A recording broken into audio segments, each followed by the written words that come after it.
Pacelli and Boomer, the grizzled and gray, talking about Star Wars from back in the day. You got a talk show called Geeky Geezers, it's true. Spinning old tales about the stuff that went through. From Atari to Trek, they know every line. Geeky Geezers, man, they're feeling just fine. Like Pacelli's got a lightsaber, he swings it with pride. A Boomer's got a Game Boy, plays it deep in the night. They're ranting about He-Man and old X-Men too. Geeky Geezers, they're the nerdiest crew. Talking Transformers, toys that twist and they turn. Singing blues for the geek life, the hearts still burn. Oh, Geeky Geezers, they're living the dream. Talking comics and movies, they're busting the seams. From Battlestar reruns to D&D lore, they're preaching the gospel of geek evermore. Be Pacelli and Boomer, they'll never grow old. Geeky Geezers with hearts made of gold.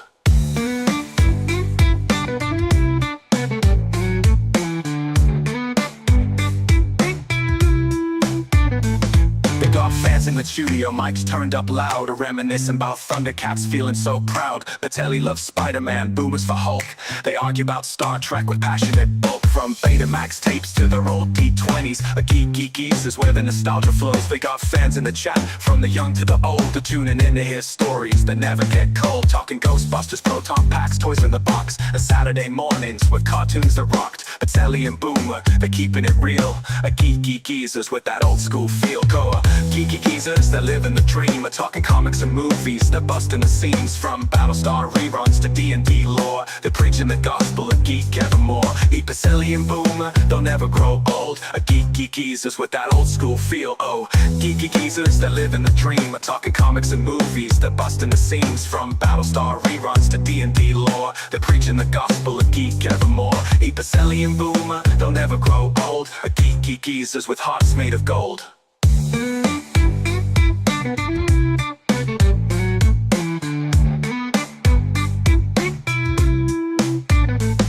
They're singing the blues for the games that they played, for the VHS tapes and the arcades of freight. But the spirits are young, though their hair's turning white.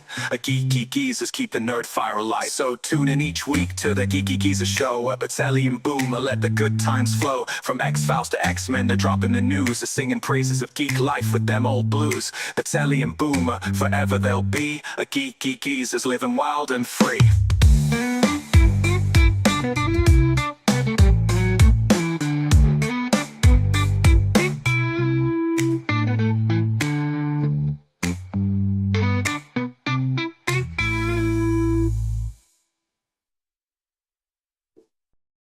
Hello everyone, welcome to Geeky Geezers. I'm your host, Aged Boomer. This is my co-host, Pacelli, and this is our other co-host, Netter of Netters Network, aka the Geezette. Welcome, and we had a nice new song tonight. Did y'all in the chat like it? Yes, please put in the chat what you thought of the new song. Yep. And also, if you wouldn't mind, show the love and give a thumbs up. Yeah, we could use the thumbs up. Give us a thumbs up, thank you. And I'm going to say this several times during the stream today. If you're here and you're not already subscribed to Aged Boomer, make sure you are subscribed, especially if you're right now watching on his channel. All you got to do is scroll down a little bit, hit that subscribe button. For the rest of us, you would have to go over to his channel, but please do that thing.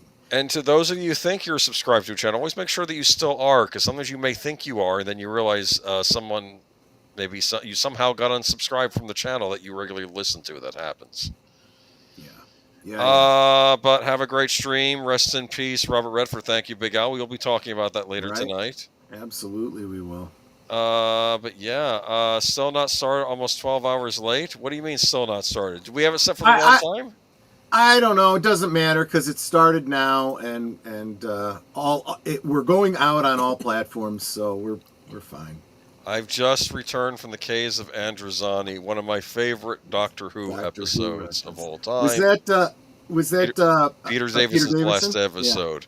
Yeah. People complain about this, that all the characters in this episode are either evil or insane, and I said, "What's your problem with that?" Yeah. This is an example of the Doctor landing on a planet, and his curiosity got the better of it, and he just would have been better off going back into the TARDIS and going somewhere else. Yeah. But it was a great episode. It actually showed his heroic side. He actually was doing everything he could to save Perry's life, because he realized, I got her into this mess, I have to save her, you know? Yeah. Even if it cost him his own life, which he thought it would. And then we got Colin Baker, which we won't get into right now because I know you and Ned are having their own opinions. That's a whole. He gets better as time goes on. He does.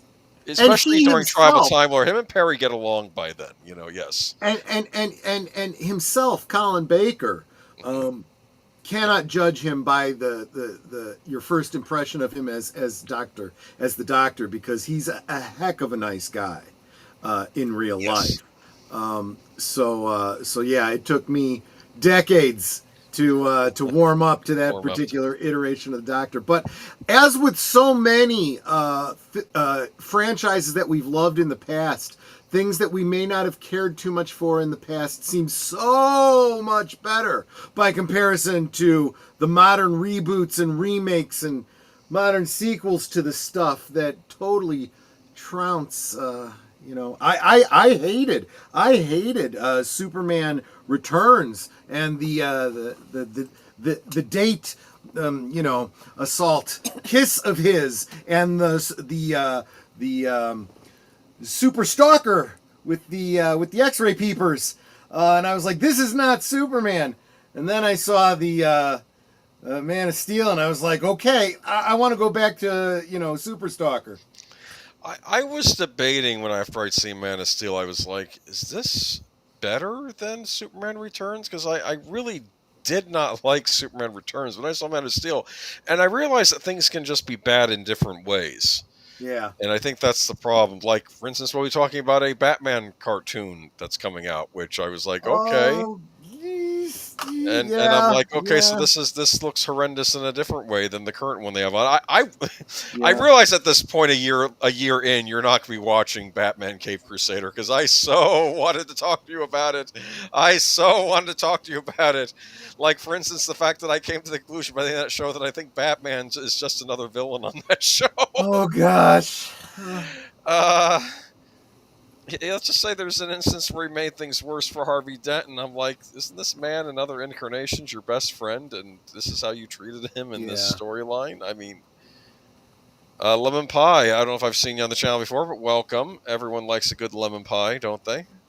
I think so. Lemon pie's been here before. Just haven't seen.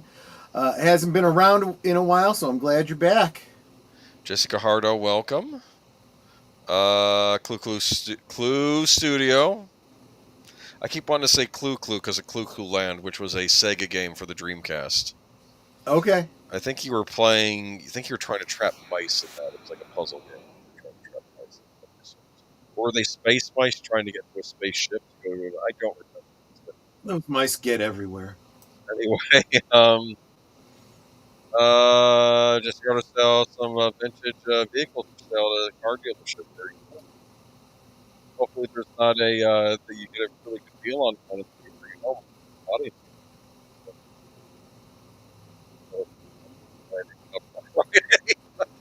Okay, I don't know if it's just me, but Boomer, you sound like you're at the other end of a tunnel. Yeah, I heard that too. Okay, hold on. Let me see if I can. Yeah, no, you sound fine now. Well, that's weird. Yeah. Maybe I hit the thing. You know what? I think it's time for a new headset, maybe. So, welcome, JPRPH1, CluuStudio. Did I miss anybody else here? Just towards the end, Daniel Berry Sports Highlights. Always good to see you. Yeah.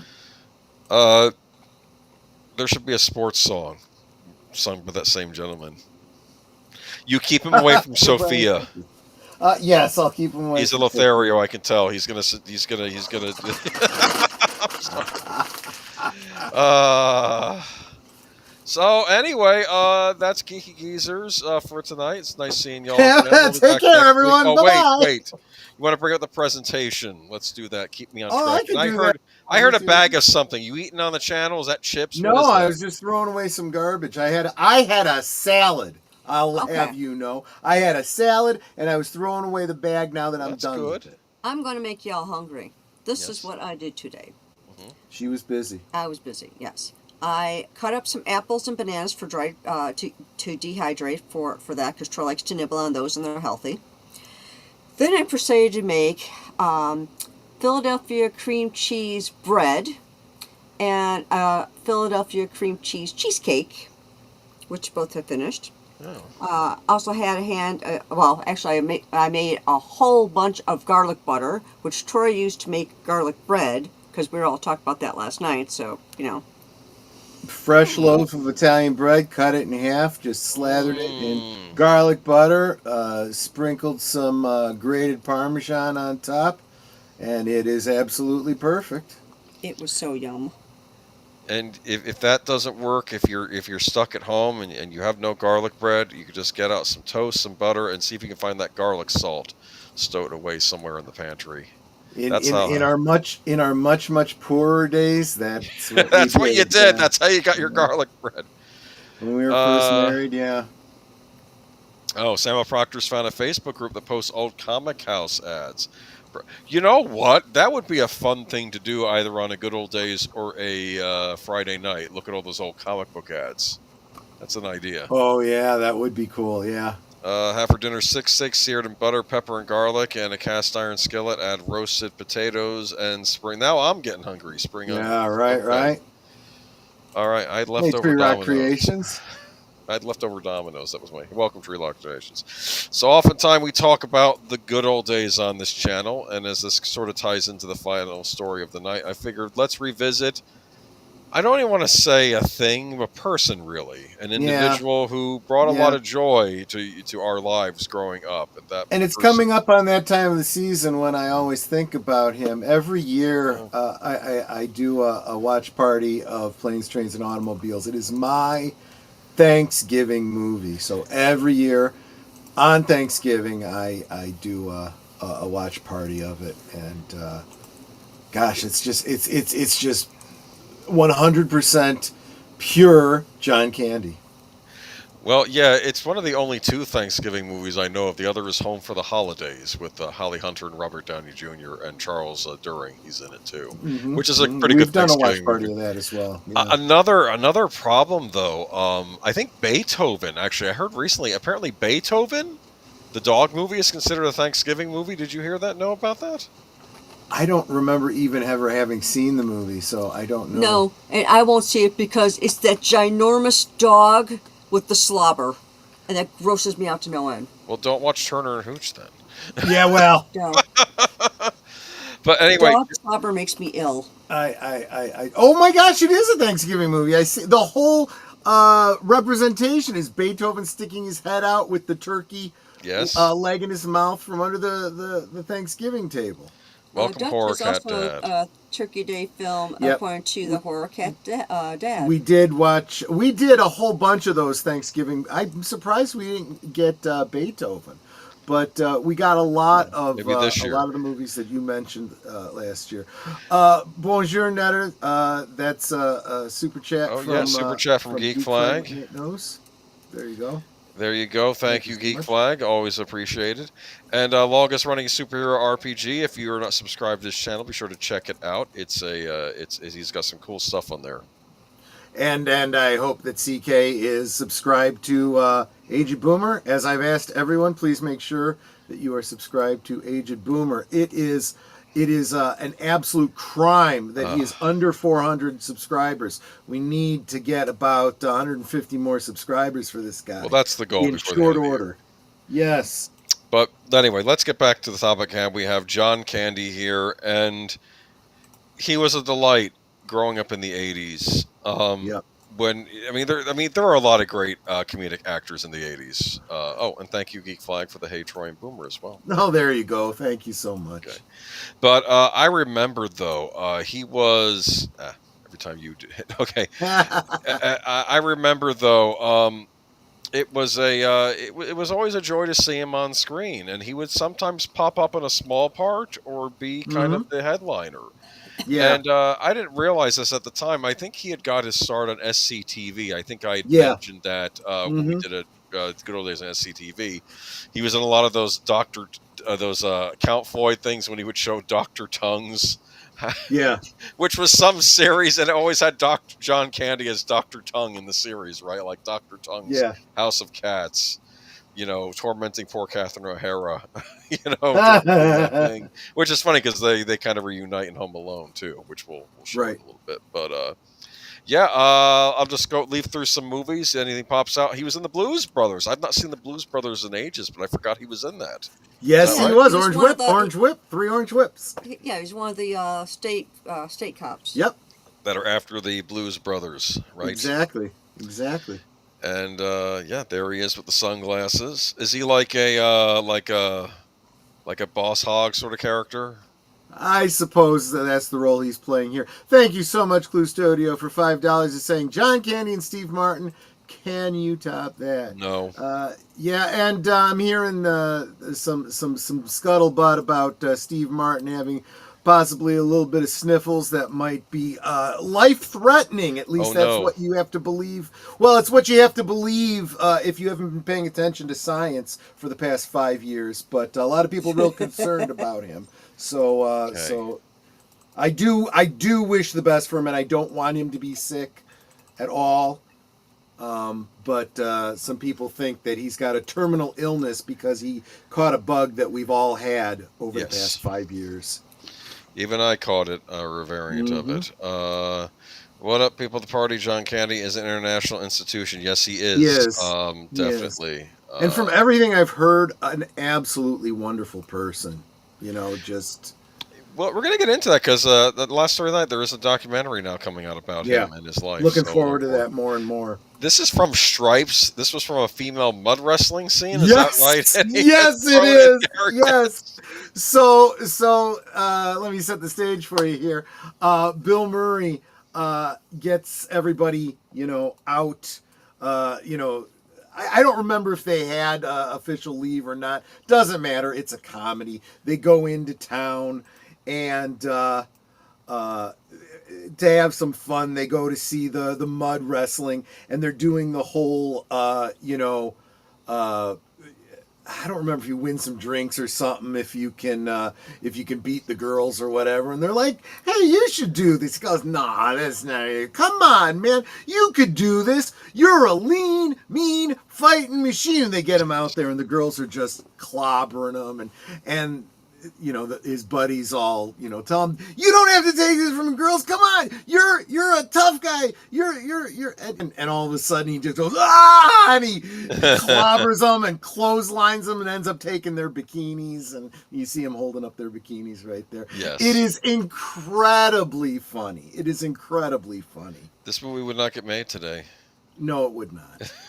We'd be too chicken. And just so that you're aware, even though he's taken their bikinis, they don't show nothing. It's not as bad as you think. It's not all, Porky's here, No. And Brewster's Millions.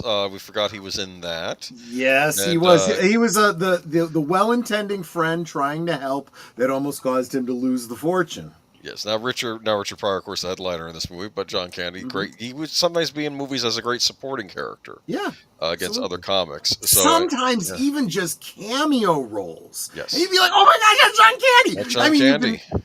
Only the Lonely. Only the Lonely. I'm gonna that have was another great. He's got it in here. Okay. We'll get to it. What the heck is this from? Oh gosh, wait. I know this one. Little Shop of Horrors. Oh, right. That's right. Yeah. W Skid for Skid Row. Yes, W Skid for Skid Row. Exactly. That's funny. Let me see. Moving on to National Lampoon's Vacation, which he's the security guard at a very small role. When they finally get to Wally World, he is the security guard telling them, "I'm sorry, we're closed," and he's like, no, you're not closed. You're opening up. I brought my family across the country. We're going to this. He goes, I can't. And he pulls out a gun. And he's like, that's not a real gun. That's a BB gun. And he goes, yeah, well, a BB gun can break your skin and give you a really bad infection. Then he shoots him in the ass. I remember that. And he sold. This was funny. Yes, I remember that. There's Chevy Chase there. Moving on to, and of course, Spaceballs. Barf, which I guess is the Chewbacca-esque character they have in this. Yeah, he goes, I'm half man, half dog. I'm my own best friend. There's a funny scene when he's in the diner and like the tail's wagging and it almost lifts up the waitress's skirt and she's, oh no, and he's like, I'm sorry, ma'am, it's got a mind of its own, you know. It's like, Yeah, and then he laughs like I totally did that on purpose. yes, I remembered that, but yeah, I remember Spaceballs, Barf, yes. Oh, Right? No, Horkat's right. He says that's a Magnum PI. Oh, I remember Spaceballs. That was Yeah. was that Bill Pullman in the lead as Lone Star, as I recall? Yes. Yes. Before Lost Highway, yes. Yours. All right, and moving on to, of course, The Great Outdoors. I don't have a picture. Unfortunately, I don't have a picture, but Dan Aykroyd is also in this as well. Right. But this is the what is it? The old 96er. Right. You can finish the old 96er. Your meal is on us, and they bring it out to him, right? And you know, I'm thinking he's going to get some serious meat sweats there, right? I would imagine so, yeah. And then he finally eats the last bite, and the chef or whatever comes out and says, "That's not the last bite."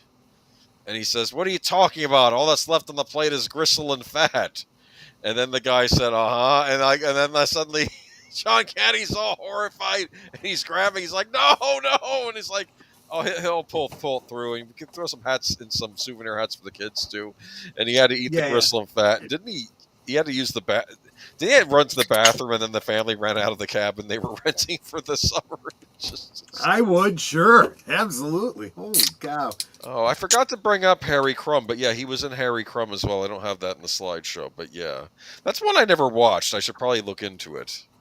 Yes, nothing but gristle and fat on that plate. I'm telling you, Great Outdoors, underrated John Candy movie. Annette Bening's in that. Do you remember? Yes, she is. Yeah. Surprising. Okay, and he was in JFK of all things. I don't know why I threw this up here. Not really a comedic role, but right. the Kevin Costner, Oliver Stone directed movie about the JFK assassination. Right. You know, a lot of the conspiracy stuff is in there. Moving on to, of course, Uncle Buck, where he is making a gigantic pancake. He's making a layer of pancakes, all that size, because he wants to put together a birthday cake. A birthday, and then he says, "Oh, you should have seen the toast. I couldn't even get it through the door." Remember? Yep. And little Macaulay Culkin jumps down the stairs and goes, "What is this?" And it's like this. So you know, it's like this uncle that's brought in to watch the kids because there's a family emergency with the one. I think with the father's with the grandfather. They have to go watch him because he had a stroke or something, or a heart attack. So they have to leave, and they leave Uncle Buck in charge of the kids. And he's not really. He likes to gamble and go to the dog track, and you know he's. Well, Macaulay Culkin almost upstaged, and yes, he did. Yeah. Oh, I forgot he did have a cameo in Career Opportunities. He's the manager that the protagonist. That's what I'm talking about. With. Those are the kind of cameos I was talking about. My favorite scene in Uncle Buck is he, because the parents aren't around to go into school. He goes in because his niece Millie is getting in trouble with the teacher for being a flibbity-gibbet. A flibbity-gibbet, yeah. And he goes in to see the principal, and the principal is this old woman with this big old hairy mole on her face. And he's like, oh. And it's like, he's trying not to say anything about the mole. And he's like, hi, I'm Buck Melanoma, Molly Russell's wart. Not her wart, her tumor, her pimple. No. They did a similar scene like that in one of the Austin Powers movies, which I'm sure was a riff off that scene. I'm sure it was a direct homage. Yeah, exactly. But yeah, a lot of fun, very, very fun movie. And that's the thing about these John Hughes movies. I keep thinking it's a John Hughes movie. I don't know if it was a John Hughes movie. It felt like a John Hughes movie, so I'm going to throw it into that category. But yeah, maybe he wrote the screenplay or something. But moving on to, we have Only the Lonely, which was a romance, oddly enough, with John Candy and Ali Sheedy, right? Yes. If memory serves. And Maureen O'Hara was in this as his mother. Exactly. And Anthony Quinn as the neighbor, right? The Anthony. Right. The neighbor. Yes, I remember this. kind of a nice movie. How he's having trouble. His mother doesn't really accept her, but he's found the love of his life, and I feel like his brother's trying to tear them apart. Right. And then they finally get together at the end. It's a nice romantic movie. Well, it's because his family's Irish and she's Sicilian. Yep. Oh, that's right. Yep. That's so ridiculous. No, because come on, man. How you're rooting for them. They pull through at the end too, and I like how he says to himself, "Don't screw this up." Right? Yeah. After he exactly. leaves, and then you hear her saying to herself, "Don't screw this up." Remember that? I remember that. Yes. It is really sweet. Yeah. Ali Sheedy was my girlfriend. Laugh out loud. Well, then Clue, make sure you see the episodes of Psych that she was in. You'll really like that. Talk about crazy ex-girlfriend. She was also in Man's Best Friend, which the less said about that, the better. About the killer dog. Yeah. Anyway, but no, she was in a lot of movies. She was in a lot of John Hughes movies too. John Candy's best scene ever was in the movie Armed and Dangerous, where he pulled out a 50 caliber AAE revolver and stopped the bad guys with a big truck. I need to look for that movie. See, some of these I haven't seen. I know I've seen it, but some of them just kind of run together in my memory, Yeah, but I remember seeing this one in the theaters. I heard a story recently that John Candy did want to do some leading man stuff and was sad the studio wouldn't let him. But that's interesting. Which I guess in this way, this movie on Lonely is the closest he got to being like a leading man. Right? I guess. I mean, it still has comedic points, but it's really just a love story. It is, exactly. So moving on to Home Alone. Yes. There's a brief bit in this as the polka. He's in a polka band, right? And exactly. They're on the road and I get the impression that some of these scenes in this movie with him in it, I have a feeling that I think we forget that. I know there's scripts, but there's also improv, right? And I wonder if a lot of this dialogue was improvisational. Like the whole idea behind SCTV was that those guys were original. Well, guys, I mean non-gendered, right? The guys and the girls were in an improv group together. Yes, that's how it all started.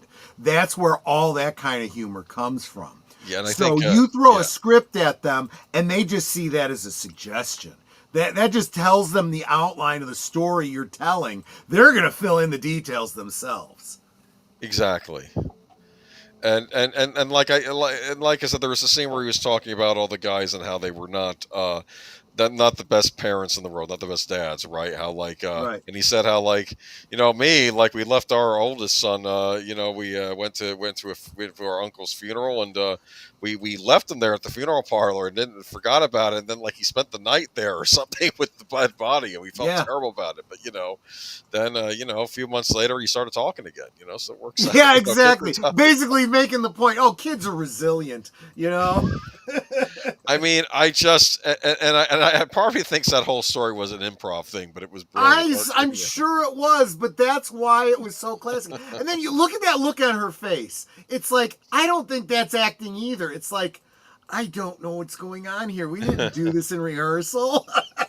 They're in like a meat truck. That's their transportation or something, and he's playing polka while they're sitting down, and while he's trying to get back.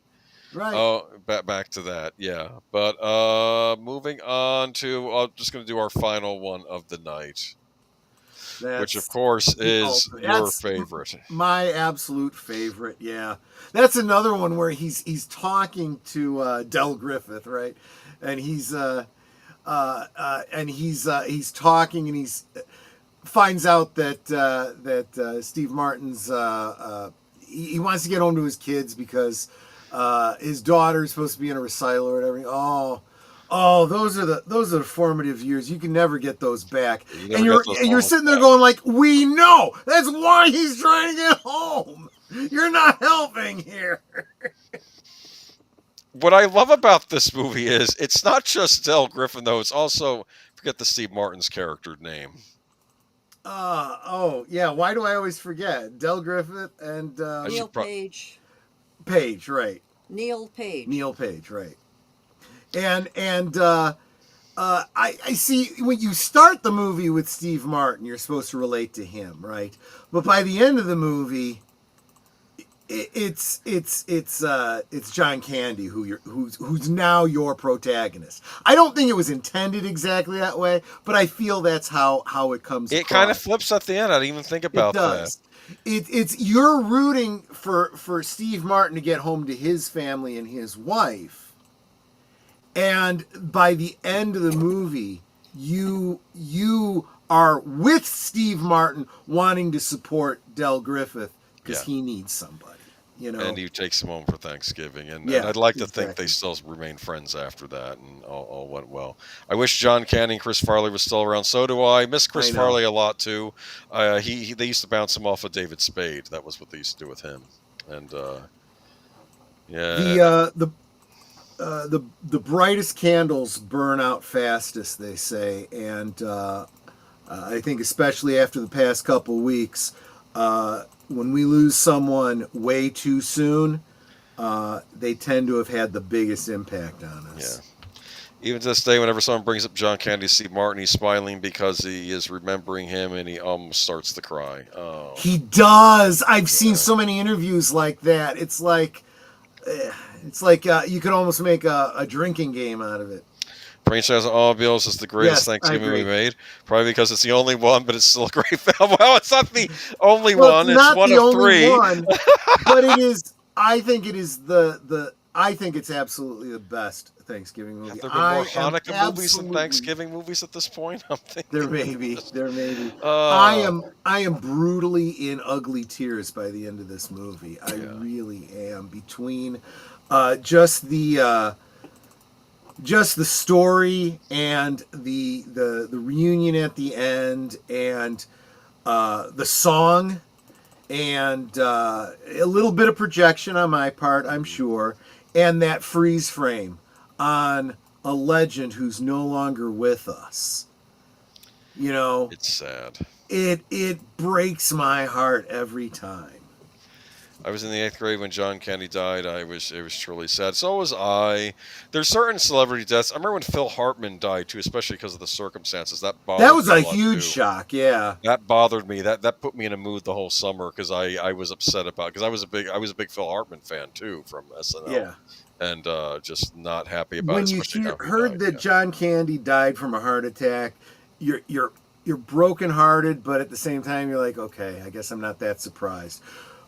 Same thing when Chris Farley died, although then you find out drugs were involved as well. And I'm like, okay, yeah, exactly, but that doesn't make it any less tragic. But it also kind of tells you something. I think that Chris Farley and John Candy.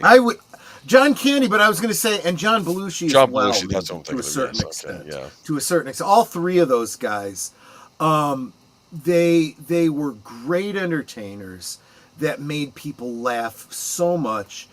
And all three of them, if you ever saw interviews and whatnot with them, you get the impression that was their goal. They liked to make people happy. They liked to make people laugh. And yet you also realize that it was partly because they were dealing with their own sadness in life that they were struggling with. That's what pushed them into comedy, and possibly also pushed the excesses in their life that led to their downfall. Yeah. It is sad, but we still have his movies, and like I said, there's some of his I haven't even seen, so I should maybe look them up and see if maybe there's a classic I've yet to watch with him in it. But yeah. All right, moving on to the news of the evening. Oh, these two old farts. Okay. Yes, I didn't feel that old until I started doing this stream. Anyway, moving on. I know, right? Robert Redford, another celebrity death. Wow. Dead at 89. Robert Redford, the acting idol, best known for roles in Butch Cassidy and the Sundance Kid and All the President's Men, has died. He was 89. In his best president the Marvel Universe ever had. Best president? He played the president in the MCU. I thought he was like a director. No, he's director of S.H.I.E.L.D. What? No. I don't think so. No, I thought he was the president. No. You know the director of S.H.I.E.L.D. is Nick Fury. Yeah, but he was all right. Maybe he was a senator that was involved with Shield. He wasn't the president. Oh, okay. Oh, okay. Because the one who played the president was the one who was on who played Death in Bill and Ted's Bogus Journey. Remember, whatever his name was. Oh, I didn't realize he was in that. Iron Man 3. Yeah, no, Okay. he actually you're right though. He wasn't the director of Shield. He was a high up guy in the government, maybe a U.S. senator or something. Oh, he's saying Pierce was Fury's boss. Yeah, see, I this just shows how closely I followed this stuff. You know what it was? I think Fury's was in charge of Shield, but then of course there were other people he had to answer to, and I think one of them was Robert Redford because he was an elected official, and then you find out he's really Hydra. Spoiler. Well, especially when you find out, you think that Nick Fury's like all a tough guy and everything, then you find out he lost his eye like a punk to a cat. It's like that was so annoying. It contradicts what Nick Fury says. Yeah. And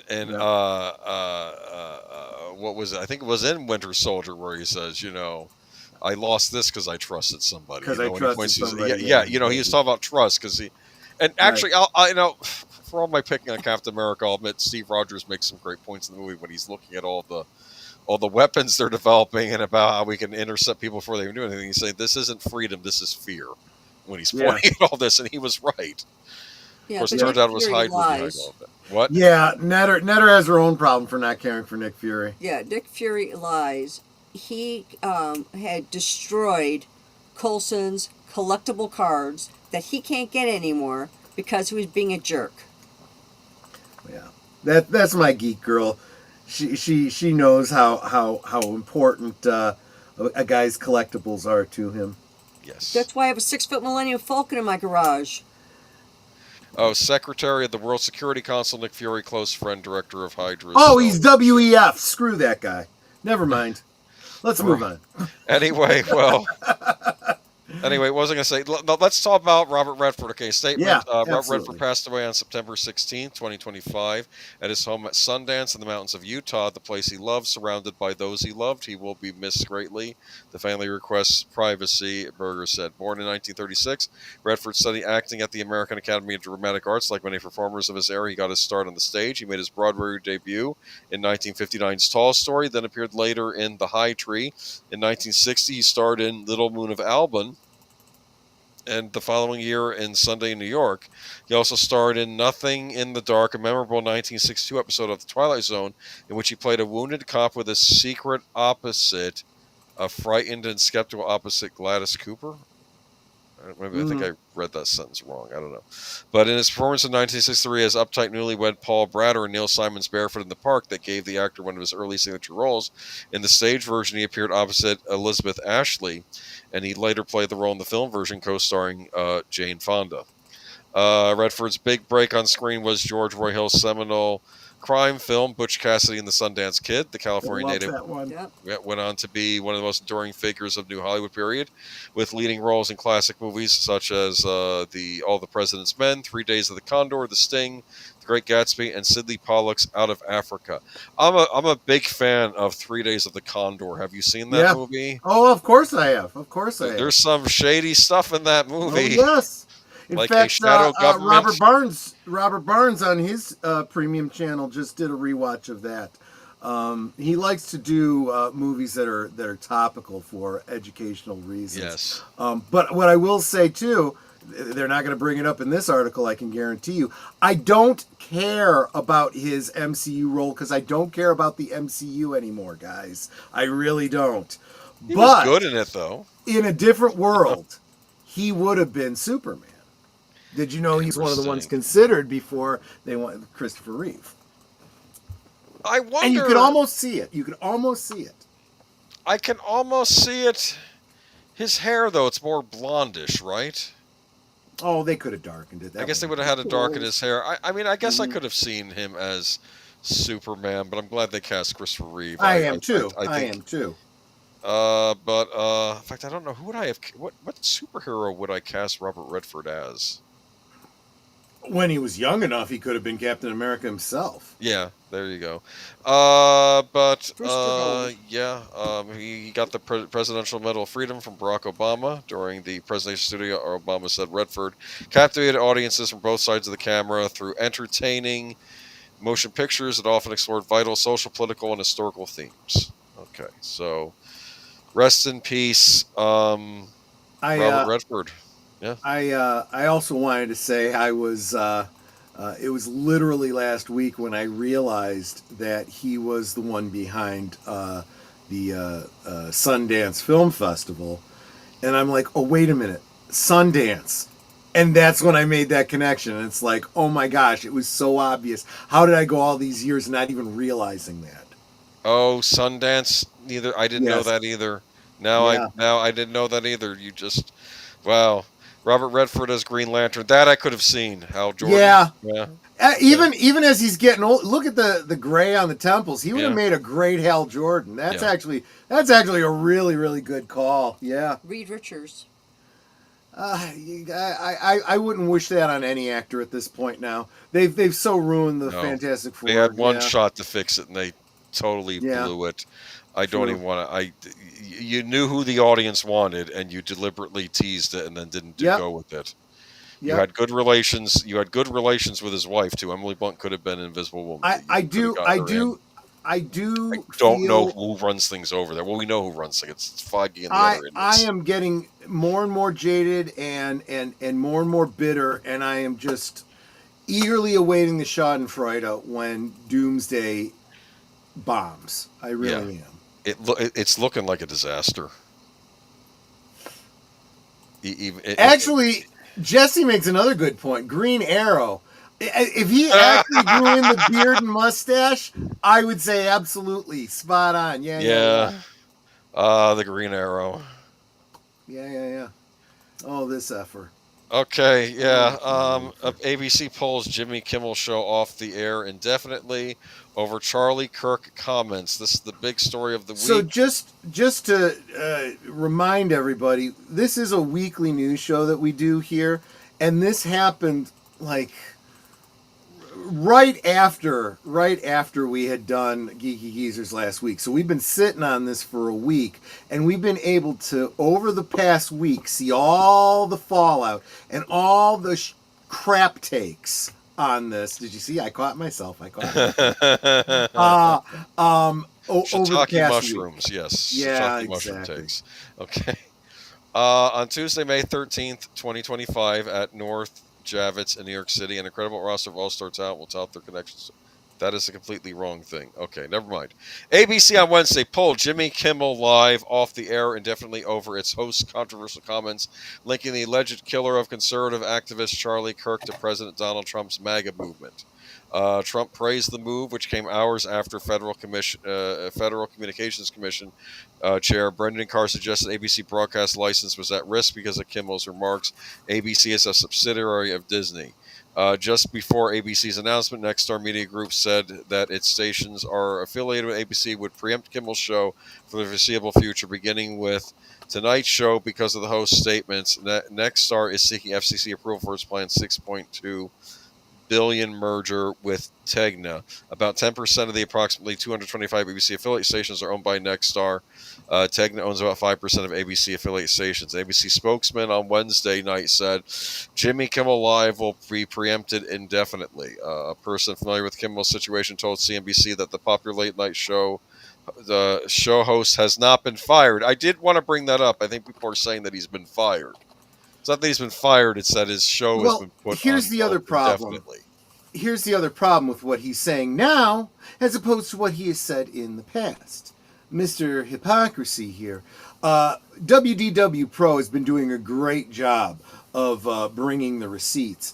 And if you look at Jimmy Kimmel's own words, when Tucker Carlson lost his position on Fox, when Roseanne Barr was removed from the Roseanne Barr show, right? All of the things that he said about them can now be applied to him. And if he doesn't agree, then he's just an effing hypocrite. Because the same argument came up with Tucker Carlson that said, okay, so they're saying that he's not fired. Well, he's not working with them anymore. They've been separated, so that's the definition of fired. And they've been playing that like over and over again. It's like, look, Yeah, technically maybe he's not fired, but you said that's what fired is, my friend. So which is it? Were you lying then or are you lying now? But a person familiar with Kimmy's situation told CNBC that the popular shows, okay, we already said Disney brass plans to speak with Kimmel about what he should say when he goes back on air, according to the person familiar with the situation. And wasn't I hearing, according to deleted scenes, he was doubling down? Yes, he was. What else did I want to make a point about, though? Okay. Here's the other thing that everyone else is pointing out. They want to make this all about cancel culture and about censorship. And the fact is that this isn't something that was mandated by the government. This was a decision made by Bob Iger, of all people. Iger and people, we're going to get into that in a minute. People on the left have been chewing him out. It's funny. Normally, we're the ones screaming at Iger. That's right. We'll get into it. But why is he doing it? Because the affiliate stations that are owned by companies say, no, we're not putting them on the air. We're done. And we'll get to that. But yes, it's not like he's taking some sort of a big, partisan stand here or anything. He is a feckless guy who only makes the right decisions when he literally has no other choice. And the ratings on Kimmel have been so bad. The show has been on cancellation watch ever since we heard about Colbert. So this isn't that he's being canceled because of what he said. It's like this was the friggin' 10-ton weight that broke the camel's back. It's like the camel was dying already, and somebody put it out of its misery already. So, I want to bring something else up too here. Well, yeah, there's that going on too. They have been doing well, but I remember when I was in my first comp classes as a young lad at a community college. All right, many moons ago, and I had to do a report on a government organization, right? That was one of the tasks we had to do. So I said, well, you know what? Movies and TV interest me. I'll pick the FCC. And what I learned about when doing this report was that the FCC treats the airwaves as public property. Right. This is why you're not allowed to do certain things at certain times of the day. You're not allowed to do the all because these are owned by the public, apparently. Right. And I suspect that if Iger wanted to, he could give Jimmy Kimmel a show or just have it on Hulu and not broadcast it on TV.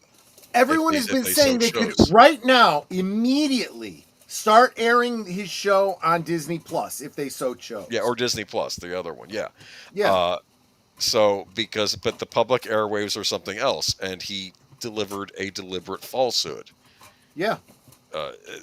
There's no bones about it. He was tying it back to MAGA. This killer had nothing to do with MAGA, all right? And you could say we don't, if he wanted to be... Which is funny because he comes out and he says, and I don't say anything that's untrue. We have a whole staff of people that double check to make sure if what we're saying is true. And it's like, well, then you should fire them all because they're doing a crap job. Yeah. I don't know. I've not been a big fan of Jimmy Kimmel. I think I never was. I never liked anything he ever did. I didn't even like him on what was it, The Man Show or whatever it was he was on. No, I never liked this. Adam Carolla carried him on that show. Let's be honest here. And Adam Carolla was the show. Yeah, there was no show without Adam Carolla. That's why I still like Adam Carolla. I mean, there's in some late night shows I've liked Conan. I like Craig Ferguson. I liked him. I don't know if he's Craig still on Ferguson was the best. Yes. Since Johnny Carson, in my opinion. And I don't know. And it's I would laugh so hard at Ferguson, I would be in tears some nights. And what was even funny was when he would, and was his show live? Because I remember watching it, and he'd be bleeped. He'd say something, and it would get bleeped, and I'm like, this is a live show. How are they doing that? Unless he had planned it, like he's got a thing that he hits to bleep himself. Well, probably that's what they did. I know that there is a delay too. 10 to 15 second delay. Well, there's that, but the funniest part about it was something they planned. Yeah. When he would be bleeped out, it's not just a beep or something like that. It was like a quack noise, or it was something so funny. It's like I would laugh harder for the editing than I would have if he'd have actually said whatever the thing was he was saying. Yeah. Funny. Trump on Wednesday night suggested that NBC follow ABC's example with Kimmel and cancel its own evening shows. Tonight Show with starring Jimmy Fallon and Late Night with Seth Meyers. Yeah. I'm not a Seth Meyers fan, and Jimmy Fallon. How do I put this down? Oh, that explains it. Nate says Craig Ferguson's show was filmed an hour earlier than it aired most other nights' shows. I see. Okay. Okay. So it was pre-recorded essentially, which allowed for that, which is, Anyway, I even remember he had a guest on who said something about. She's like, can I swear? And he's like, oh, it's fine with me. And she says a word. Of course, it gets bleeped out. He goes, that's okay. They'll just bleep it out later. Is he still on the air, or is he gone? I think he's gone. They got rid of all the talent. That's what happened. They got rid of Oh, no. Yeah, exactly. If he's too good, they got to get rid of him to make room for these, Conan, that was a debacle with Jay Leno not leaving the main spot and then wanting it back, and then Conan being kicked to the curb. Or Conan just left. I think he got angry and did his own thing on TBS. I kind of don't blame him, but yeah. What a disaster. It's the end of late night. I guess we're the new late night. In a way, I suppose we are. That's true. I guess YouTube, that's where you go for your light. Or Greg Gutfeld. I know people like him, but that's on Fox. Yeah. But just ridiculous. I don't care. I think... I don't know what this is. Was he living in a bubble or something? Did he saw they what all happened do. Yeah. He saw what happened with Colbert. This is the time to ease up a bit, okay? Instead, he doubles down and doesn't, probably stupider than how Colbert would have done it. And now he ran his mouth, and he got into trouble over it with the affiliates, and it's like, I'm sorry. Yeah, so actually we should probably, I've spent so much time talking about Ferguson, we should probably talk about, what actually happened. So this wasn't, it didn't start out as a mandate from Bob Iger and Disney saying, no, this isn't acceptable. This was the local affiliates. This was Nexstar. What was it? Nexstar. Yeah. And I think they're worried about the wrath of the FCC, or maybe they just decided, no, he violated, and they were just following the law. Yeah, absolutely. And they also realize, I think a lot of people, even if they might have agreed with him, are going, yeah, the optics here, we can't, there's just too much heat. We got to stop this. There is no good that can possibly come of this. And, listen. Do you mind if I read this quote? Continuing to give Mr. Kimmel a broadcast platform in the communities we serve is simply not in the public interest at the current time. We have made the difficult decision to preempt the show in an effort to let cooler heads prevail as we move toward the resumption of respective, constructive dialogue. This is Andrew Alford, president of Nexstar Broadcasting Division. I hate to say this, most people, especially like this guy, they're probably not trying to be extreme political on either side. They're trying to run a business. They're trying to run TV stations, and you have people, the entertainers, that don't realize their rules you have to follow with these shows, and they've been ignoring them for too long, and they're just done. It's done. That's what I think. And the problem is that either he's a liar or he's incredibly ignorant, and neither one is really a good thing. If he really believes the things he's saying, then he's an idiot. I would prefer to assume that he's just a liar, and he's pushing whatever the agenda is he's trying to push. But that doesn't make him any better. Yeah. I did not know this, but I can totally believe this, that Craig Ferguson and Peter Capaldi were in a rock band together, Capaldi on guitar and Ferguson on drums, and their best friend was on keyboard. Well, I know that Capaldi has played guitar on Doctor Who, and yes, that was him playing guitar. I believe it.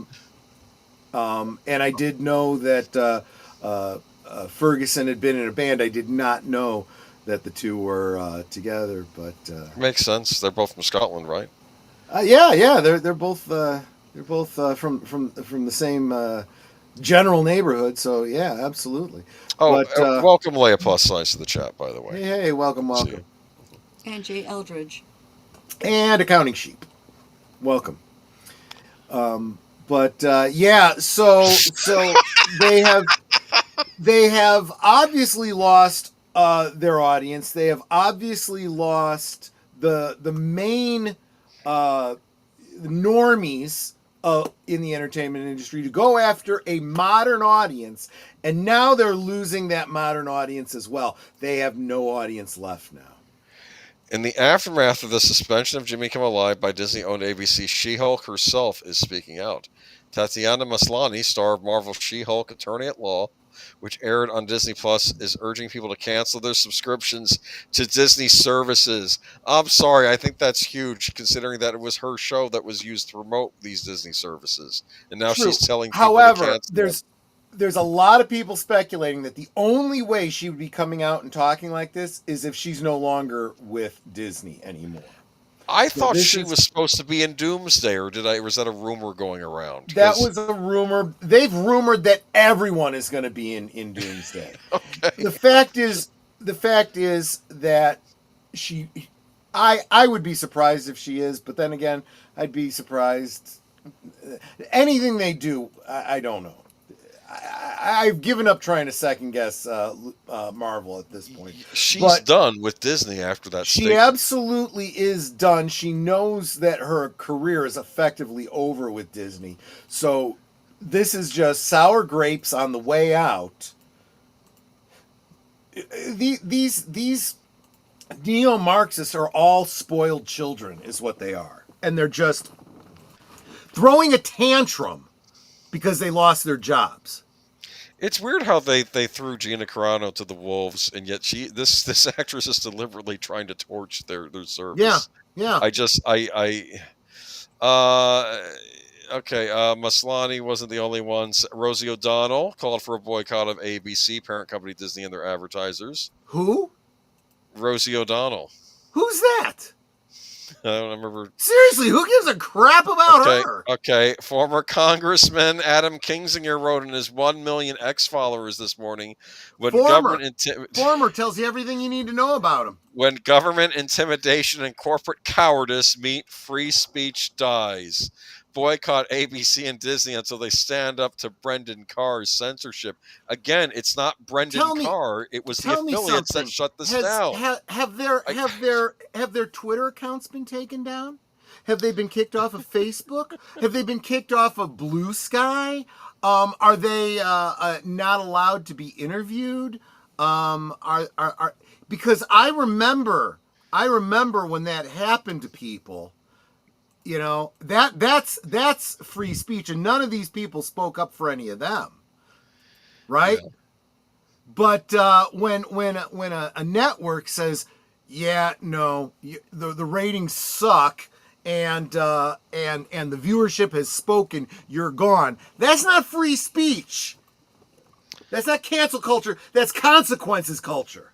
Bob Iger can really fix her by giving She-Hulk the Willow treatment and just disappear show off the streaming service to get no residuals. I guess, but they're not going to be able to do that tax nonsense they did with Willow, right? They can't do it as a tax write-off now because it's too late. No, it doesn't.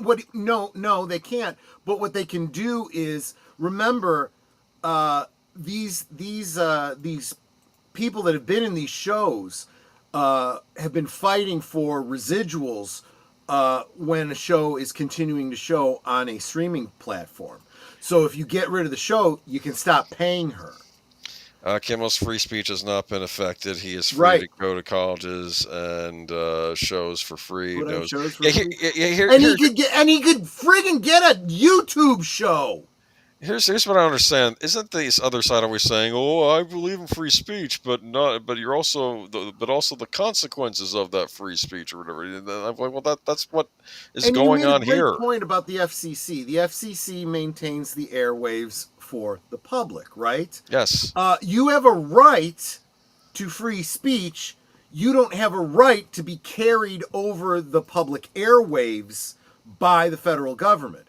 Just like I have a right to carry a gun, but I do not have the right to have one provided to me by the federal government.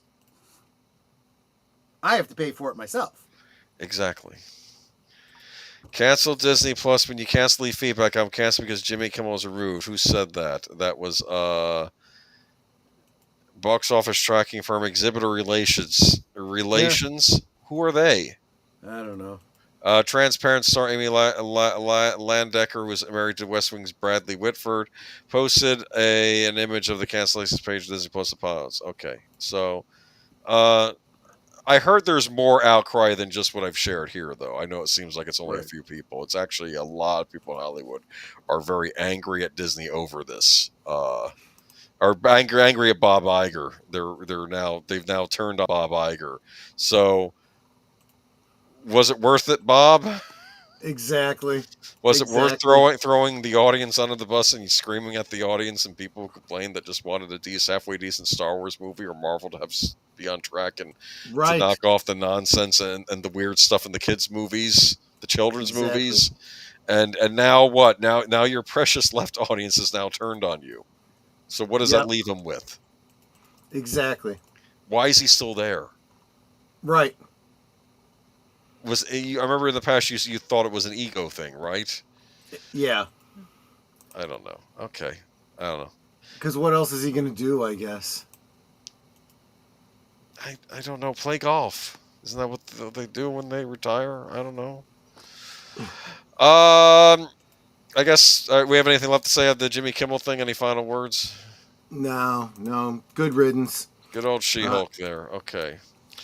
Some Nintendo news that you might even appreciate because it's not Nintendo. Hey, there you go. 40 years after it launched, this fan-made remake has given us the ultimate way to play Super Mario Brothers. Super Mario Brothers recently turned 40, and Nintendo is celebrating this fact with a wide range of releases, but one thing it's not doing is updating the original 1985 outing. If you're sore about that fact, then rest easy. A fan-made remake is available that transforms the first Super Mario outing into something even more remarkable. Thanks to Gaming Reinvented. The open source Super Mario Bros. Remastered is described as a quote-unquote remake that's a celebration of the original Super Mario Bros. Games with new levels, custom modes, new characters alongside full-level editor, custom level design. This remake doesn't just focus on the original game, however, it also remakes Super Mario Bros. Lost Levels, Super Mario Bros. Specials, and All Night Nippon Super Mario Bros. From the ground up, all in HD, but still maintain the classic look. You'll also find improved physics, better level design, custom characters, and resource packs that allow you to customize the game's look and sound. You'll need a Super Mario Bros. NES ROM to run this project, as none of the original assets are contained in the source code, unless, of course, they were made by the team behind it. So, interesting. You still have to have an NES ROM of Super Mario Bros., and I guess... Yeah, that's interesting. You have to be careful where you find those online, because Nintendo is watching and probably wanting to take this thing down regardless. But, I guess of course, Super Mario Brothers cartridges are pretty easy to find if you need to find one. But yeah, it looks neat. That's what I'll say. It's the kind of game I wish Nintendo was putting out.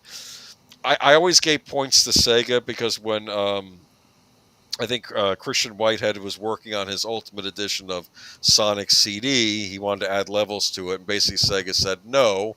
But we will let you make a brand new 2D Sonic game for us. We'll put you in charge of it, and then we'll release it. So he actually got to work officially with Sega on a project, which was kind of neat.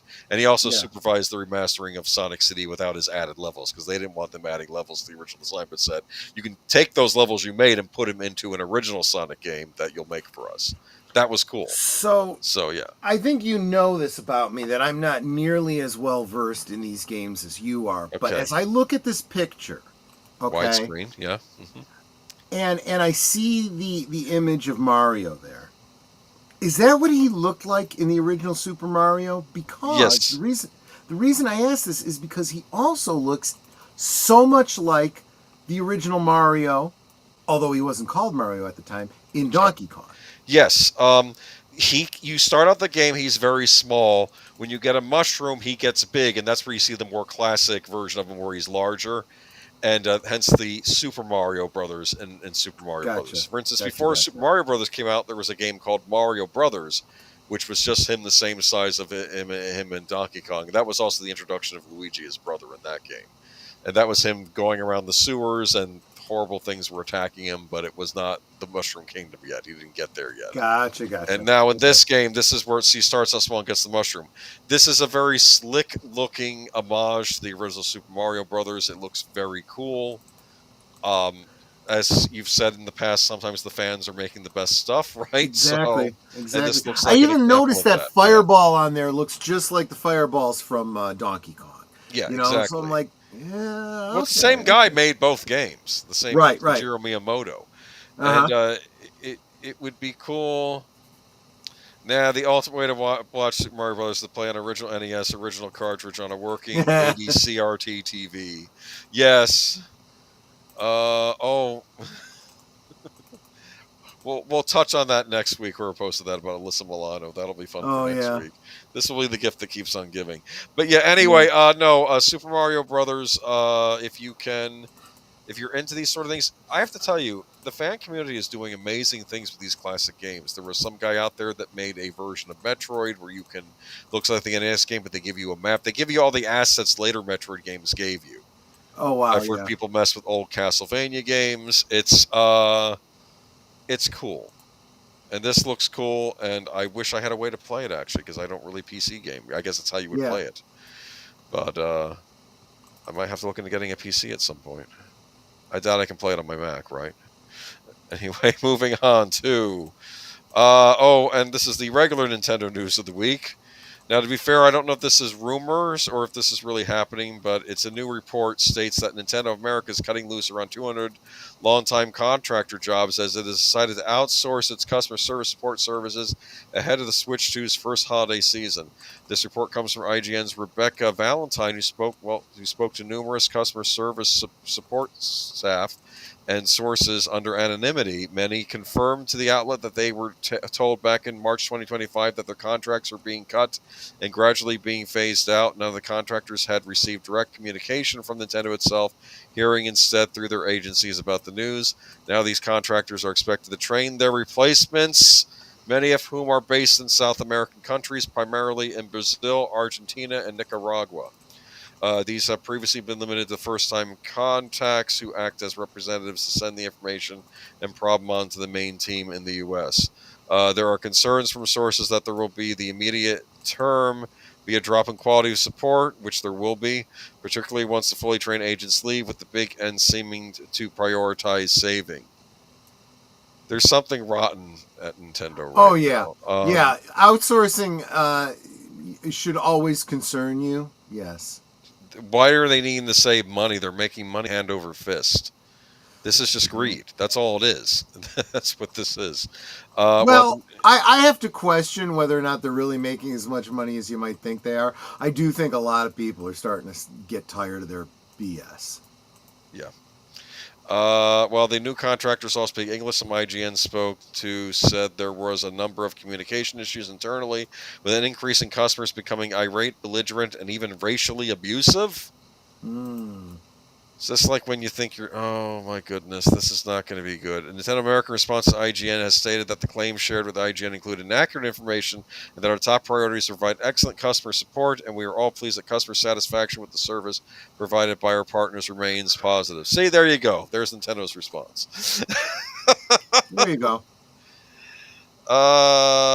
Okay. Anything left to say on this? This strikes me as some dirty pool. That's what I saw. I agree. Yeah. All right. Go play the. Go celebrate Mario's 40th by playing that thing made by the fans. Maybe. How does that sound? Look at this. Xbox in the news again.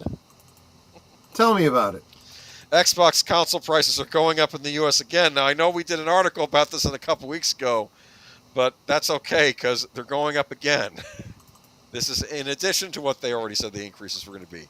Xbox consoles are about to go up again, once again in the United States, after already rising back in May. Announced today, Xbox will increase the retail pricing of Xbox Series S, Series X, Series X Digital, and Series X 2TB Galaxy Black Special Edition consoles beginning on October 3rd. Prices for controllers and headsets will not change, and there will be no pricing changes outside of the U.S. at this time. Price increases are as follows. Xbox Series S, 512 gigabyte, $399, up from $20 from $379.99. Xbox Series S, 1 terabyte, $449, $20 from $20. Okay, this is the big one. The Xbox Series X 2TB Galaxy Special Edition.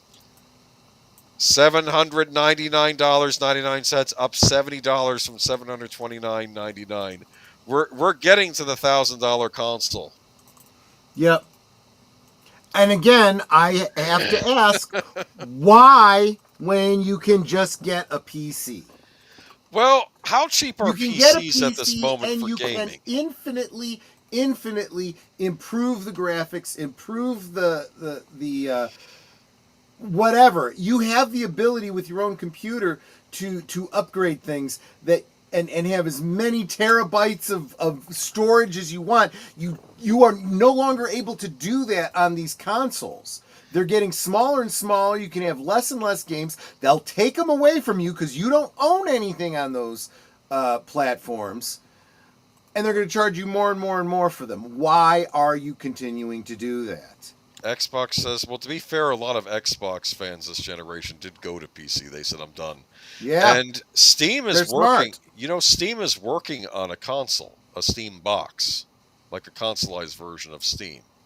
Would run Steam That seems OS, so but on a stupid. box. That's you know that makes about as much sense as Tesla working on a new internal combustion engine that works on kerosene. Anyway, well, wait and see, will you, before you judge it? They have the Steam Deck, which is their portable. Maybe the Steam box will be like a cheaper alternative to playing Steam games on a PC. No, nothing's going to be cheaper. Okay. Xbox says the price increase occurred due to changes in the macroeconomic environment and adds that in the future it will continue to focus on offering more ways to play more games across any screen and providing a value to Xbox players. There you go. Xbox as a service, as a platform. Right, rather than so a that they can console. have their hand in your pocket at all times. Okay. Well, all right.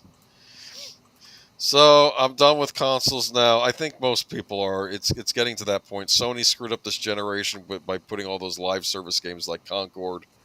Yep. And of course now they have. I didn't even mention this article, but apparently the director of Ghosts of Yotai was running her mouth on the Charlie Kirk situation too. Yep. Which looks bad on the development studio Sucker Punch, especially when they have a new game coming out next month. Which, of course, they changed it from a male lead to a female lead, and I'm getting girl boss energy from it, even though people really liked the last game. But anyway, Steam console should be called the Hot Box. Okay. Moving on to this was a weird one. This was a really weird. Yeah, this is strange. Resident Evil actor allegedly shot female driver in wild road rage incident that forced lockdown of New Jersey University. A New Jersey actor best known for his role in the Resident Evil video games was charged with an attempted homicide for allegedly shooting a nearby driver during a road rage incident that sent a nearby university into lockdown.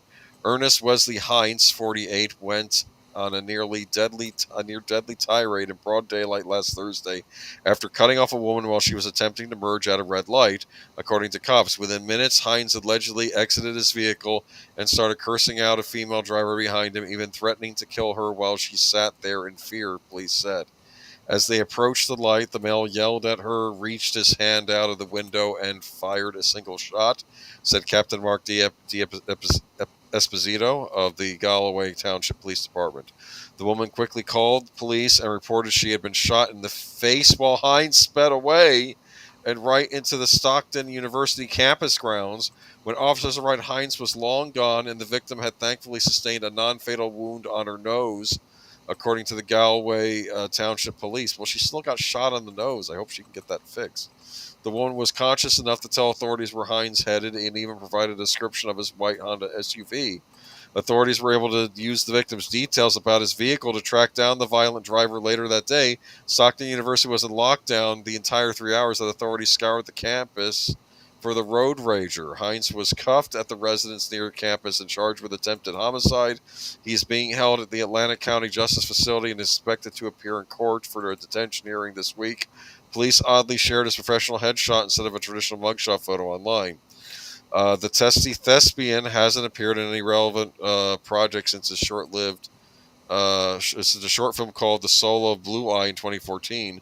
During a short-lived career, he played an uncredited role in The Sopranos and is best known for providing face models in 2 Resident Evil video games.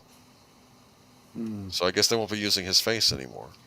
I have no idea. Maybe he thought she was a zombie. Okay. Yes, who the F is this? I didn't know who he was either, but there are actors that work in games. They use his face in one of the games. Maybe he was for Chris Redfield or Leon Kennedy, one of those 2 guys in the games. I don't know, but Yeah. he apparently that's don't go shooting at people if they cut you off. Okay, just relax. Just you don't want to cause a campus lockdown. Okay, anything left to say on that? No, not at all. You like that picture? Yeah. Leonardo DiCaprio, Jennifer Lawrence to star in Martin Scorsese's ghost story movie, What Happens at Night. Is it a ghost story Lego movie? Funny, yeah. You know what I love about the Lego Ghost? Huh. It's almost like the Charlie Brown Ghost, or like kinda, yeah. Charlie Brown Halloween special, where it's just a sheet with the eyes, but it's got a body under it. And I probably always wonders in these Lego sets, is that a Lego person pretending to be a ghost, or is that an actual ghost? It first showed up in one of the Castle System sets. You could stick a ghost. It's probably an actual. It's probably supposed to be an actual ghost, but it looks ridiculous. I know, but I threw that out there because I thought it'd be funny. Plus, it blended into the black background. Anyway, the film is an adaptation of the ghost novel What Happens at Night, which follows a married couple that travels to Europe to adopt a baby staying in a cavernous, fading European hotel filled with eccentric characters. Patrick Marber Closer penned the...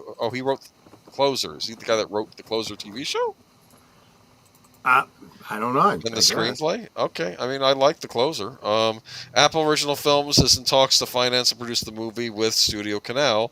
The movie marks the first on-screen collaboration of Lawrence with Scorsese as a director. Scorsese is the producer of Lawrence's upcoming feature, Die My Love. DiCaprio last worked with his longtime collaborator on Apple's feature Killers of the Flower Moon. DiCaprio can be seen in Paul Thomas Anderson's movie One Battle After Another, while Jennifer Lawrence will be in theaters with Die My Love.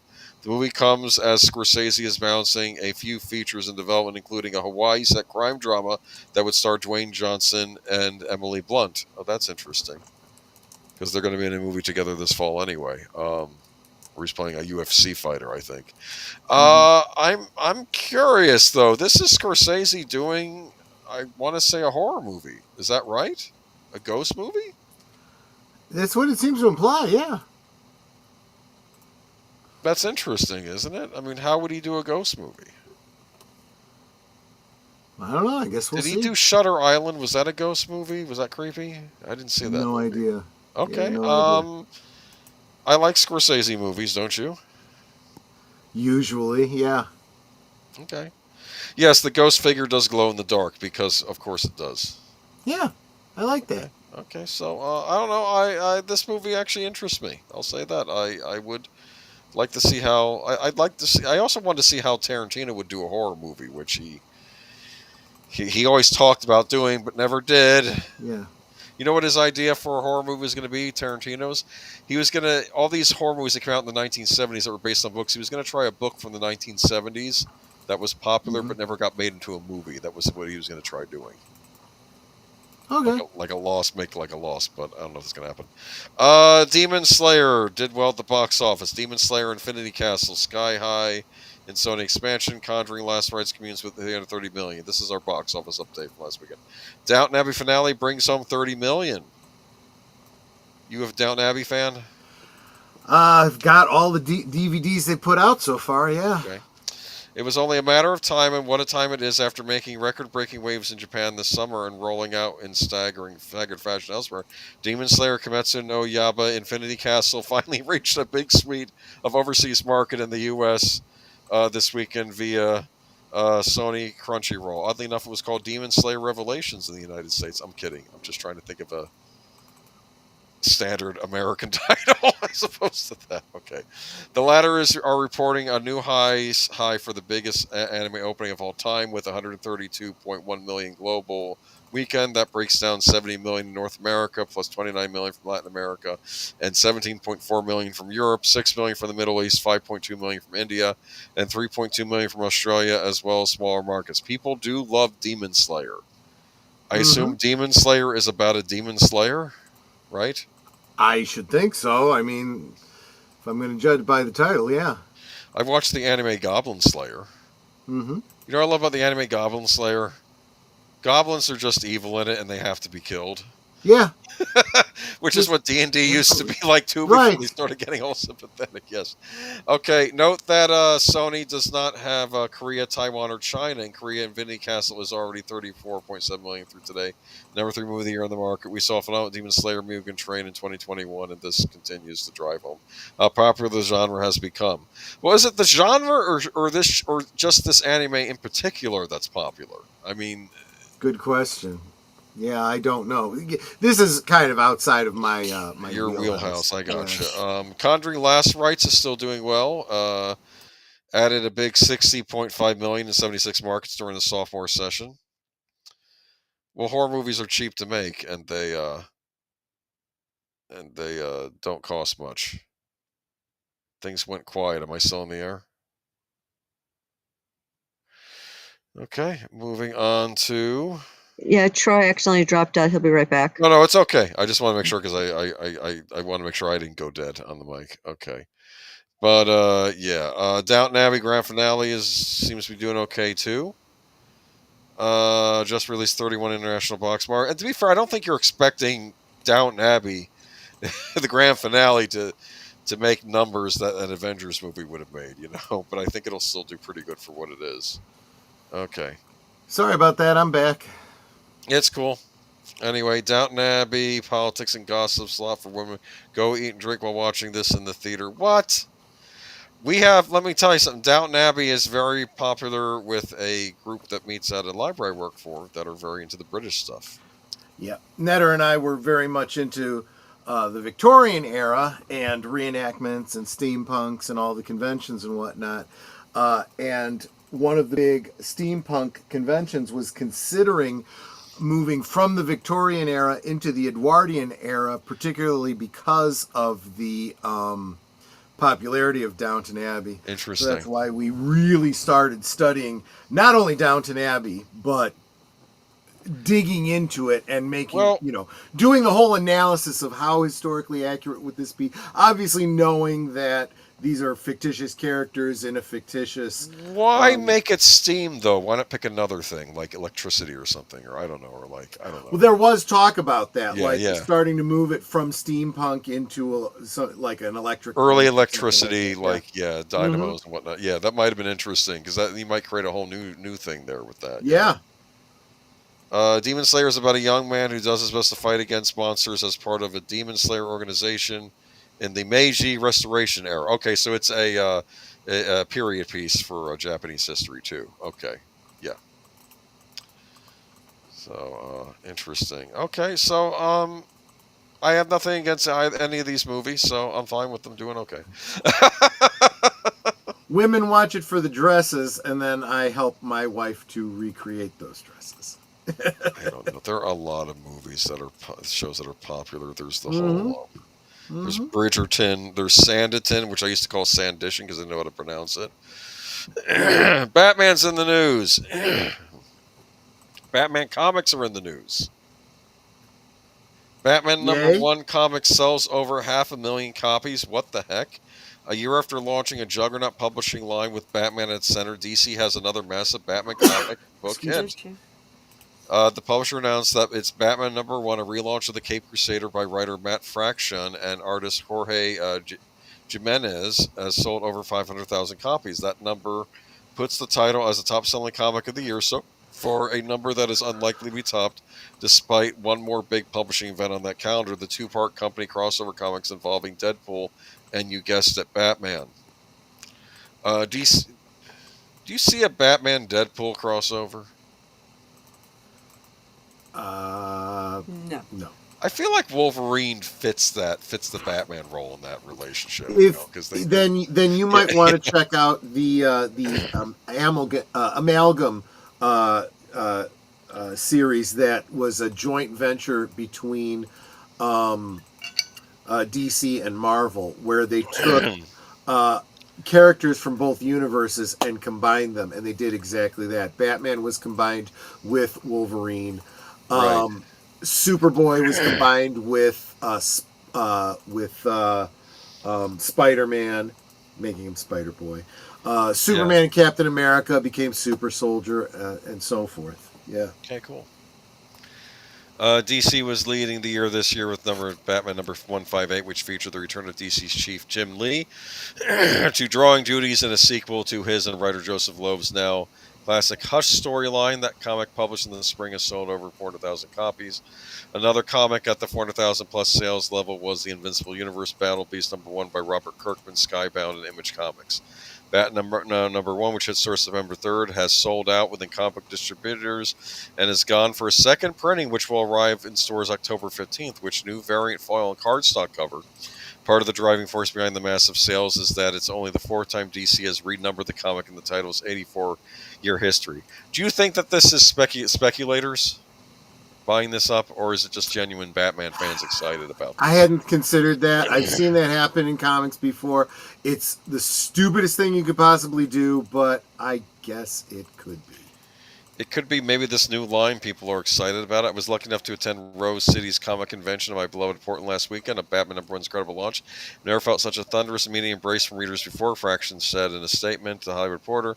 It was an astonishing end to an incredible week, and it's only the beginning, so that's the writer of it. The comic reimagines Gotham City with what DC describes as superhero-forward tone, a sleek new Batmobile, and a vivid blue-gray costume. I do like that. I like the return of that. That signals a shift from both style and storytelling. The sales of the new Batman title continue with a strong year not just for Batman, but DC, which has found massive and surprise victory with its absolute imprint, a line of comics that reinvented key heroes and their villains in a time that's now nearing a 1-year anniversary. What do you think? Do you think this comic is any good? Why are people so excited about it? Has anyone in the chat read this comic? Maybe. You know what'll happen though? It'll have its run and people will love it, and they'll get rid of the writer and artist and replace him with somebody that everybody hates, right? Isn't that what usually happens? Even if this is good? I mean, it sounds like they're going right with the tone. I mean, at least the costume. I actually do like the blue-gray costume. I feel it's what's the question? Undervalued? Yeah. In fact, it would make sense with this Gunverse if they were to do the blue-gray costume, but I don't know what they're going to do with Batman in the Gunverse because they sell the patents, and I'm tired of the black outfit at this point. I think I liked it with the Michael Keaton Batman, but I don't know. You're not excited. I've so checked out from DC Comics. So have I, but I keep hoping they'll get things back up. Of course, they recently had to let the person go. Just last week, we were talking about the person that was ridiculing Charlie Kirk in a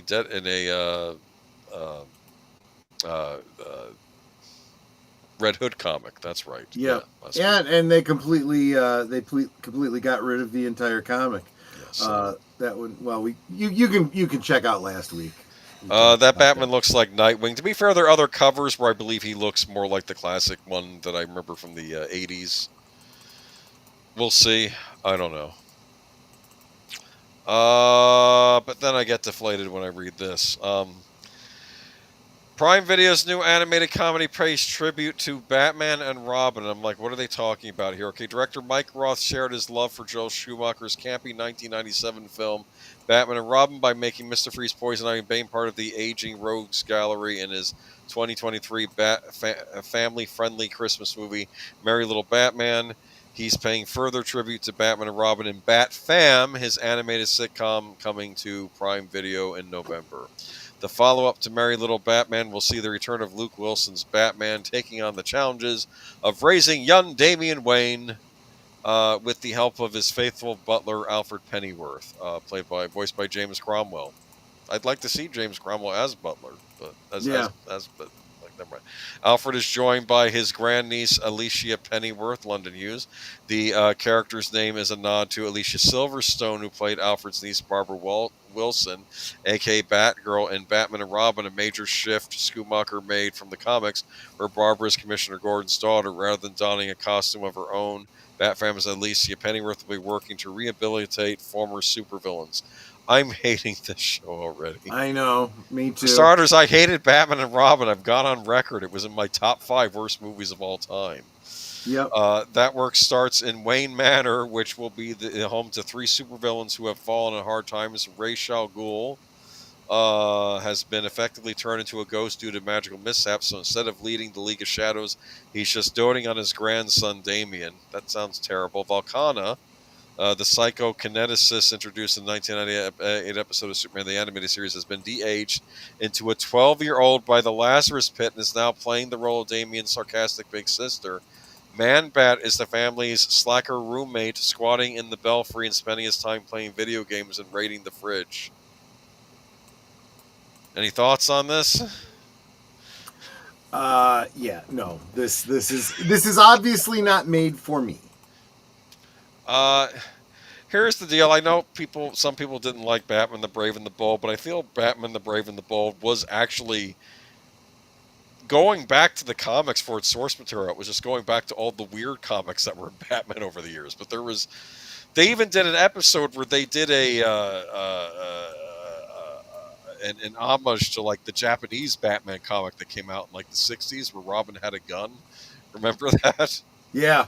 And the villain was Lord Deathman, and they did just. I'm tired of the DC Batman cartoon comedies like Harley Quinn. Now this BS. Oh, I didn't watch Harley Quinn. I was like, no with that. What timeline am I in, and can I leave? No, this is the Clown World decade. Haven't you realized that? Where even the comedic shows aren't funny. Like, you can make Batman funny, a Batman show that's funny, because like on Brave and the Bold, his world is ridiculous, but Batman is still Batman. He's still the same serious, crime fighter. He's just stuck in these ridiculous scenarios that he, of course, has to take seriously, even though you and the audience are like, what's going on here? Like when he ends up on another planet where he has superpowers, and there is a female reporter that falls in love with him, played by the same voice actress that played Lois Lane in Superman, and there's also a supervillain on this planet that's like Lex Luthor. That was an episode of Batman the Brave and the Bold where he basically became like Superman. And the whole thing about Brave and the Bold is that they were very clearly... I don't even know if you could call it homage. They were literally taking storylines from the Silver Age. From yes, the 1960s, all the weird Silver Age stuff, yes. The episode with Superman where finally Batman runs into Superman, instead of it being like, oh, we have to fight each other, no, they get along because they're both on the same side, because, of course, this is pre-Frank Miller. But the trouble is, Superman starts acting funny in that episode, and he starts saying, I'm King Superman, and it's an homage to all those covers where Superman was doing bad things. Yep. And then you find out it was Red Kryptonite. It was Red Kryptonite. Yeah, exactly. During the episode, yes. And Batman has to fight right. But it was just, I like too, there's a line in it where Batman's helping Superman take down Lex Luthor, and he says, Lex Luthor, you disease maniac. Exactly. Homage to Superman the movie exactly. But the point is, you can do it as a comedy, and I could still enjoy it, but I don't know about this. I saw the Merry Little Batman thing, and I'm not a big Damian Wayne fan to begin with. I am not either. Although I do like him better than Jason Todd. I'll be honest about that. I heard the Super Sons line was good. Yeah. Before and then they made sure they completely destroyed that. Yeah. So, I don't know. Moving on to what other horrors await us. Oh, well... Well, no, this is basically saying, yep, this is done. You'll never see this again. Chances of another...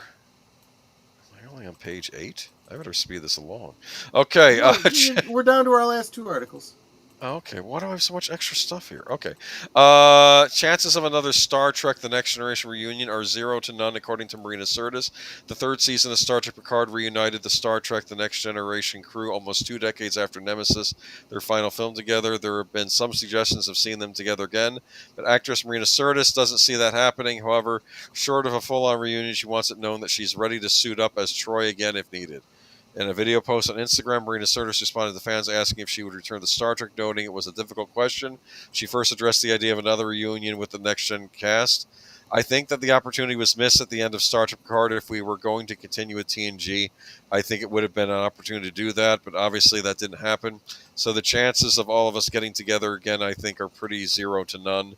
Showrunners Terry Matalas saw Picard Season 3 as a proper send-off for the TNG cast, but there was talk about the possibility of another reunion and perhaps even a return to the big screen in 2023, with Paramount struggling to put together another feature film. Sir Patrick Stewart saw an opportunity, telling IndieWire, I think we could do a movie, a Picard-based movie, not necessarily all about Jean-Luc Picard, but about all of us, and to take many of those wonderful elements, particularly from Season 3 of Picard, and take out that, what I think could be an extraordinary movie.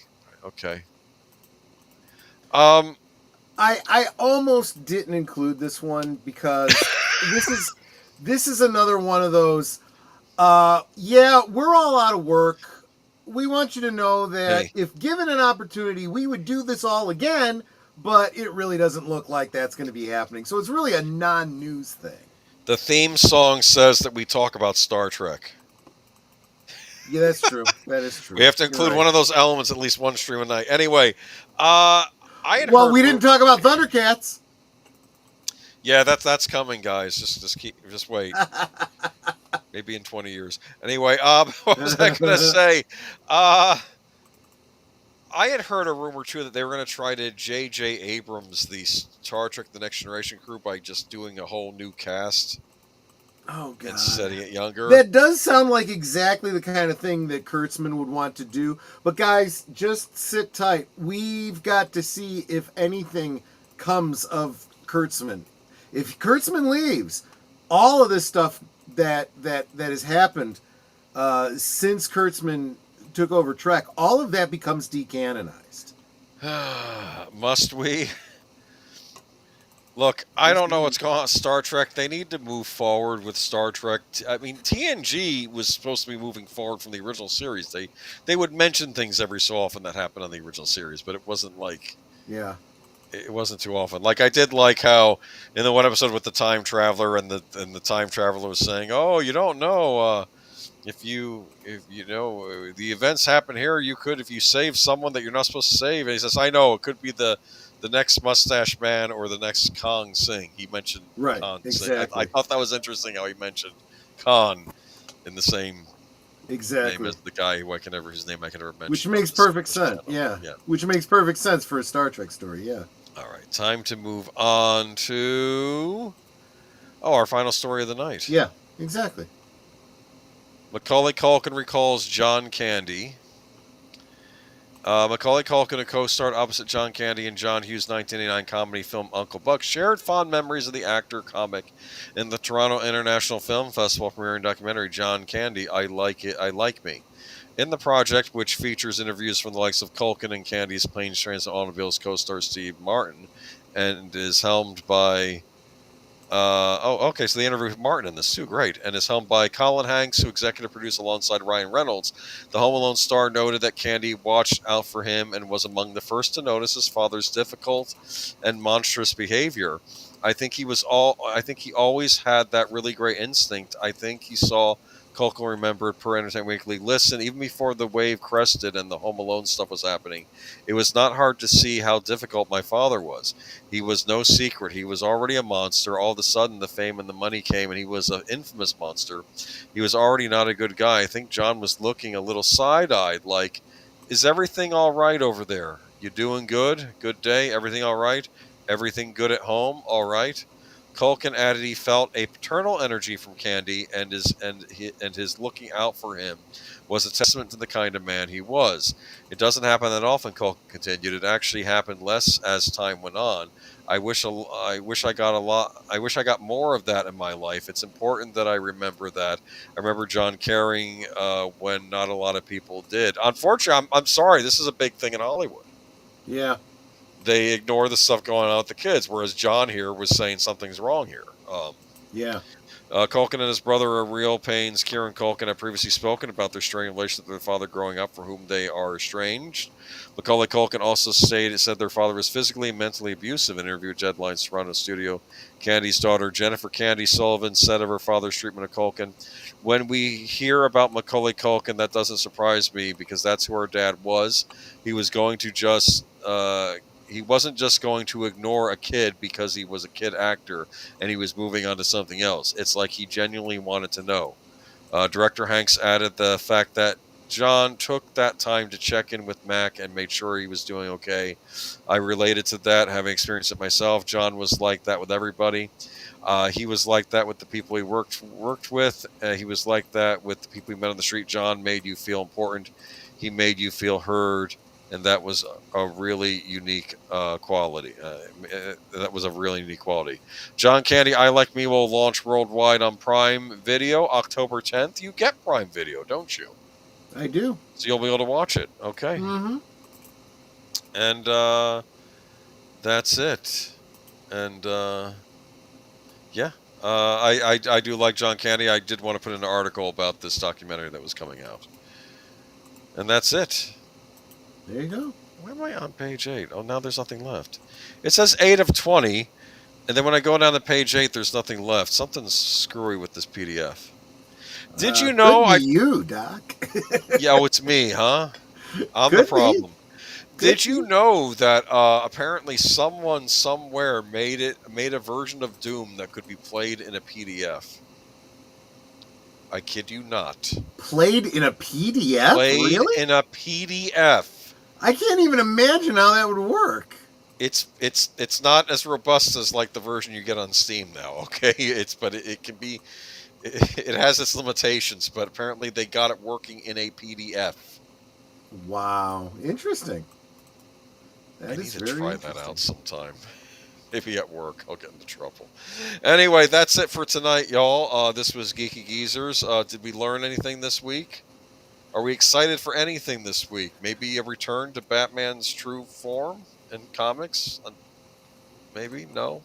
I'm looking forward to getting back to being able to show movies to you guys.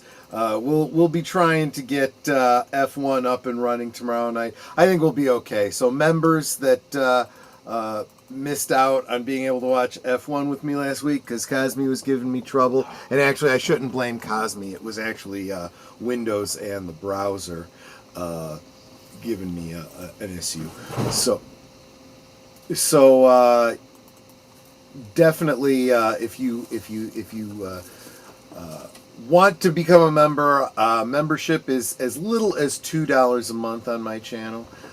Every Monday night is Members Night at the Movies, where we will be watching a movie that usually you guys decide on. I do polls most weeks, letting you decide what we're going to see. Some of them are older classics, some of them are ones you've never heard of before, and some of them could very well be from just this past year. So, Bad Ronald has to happen.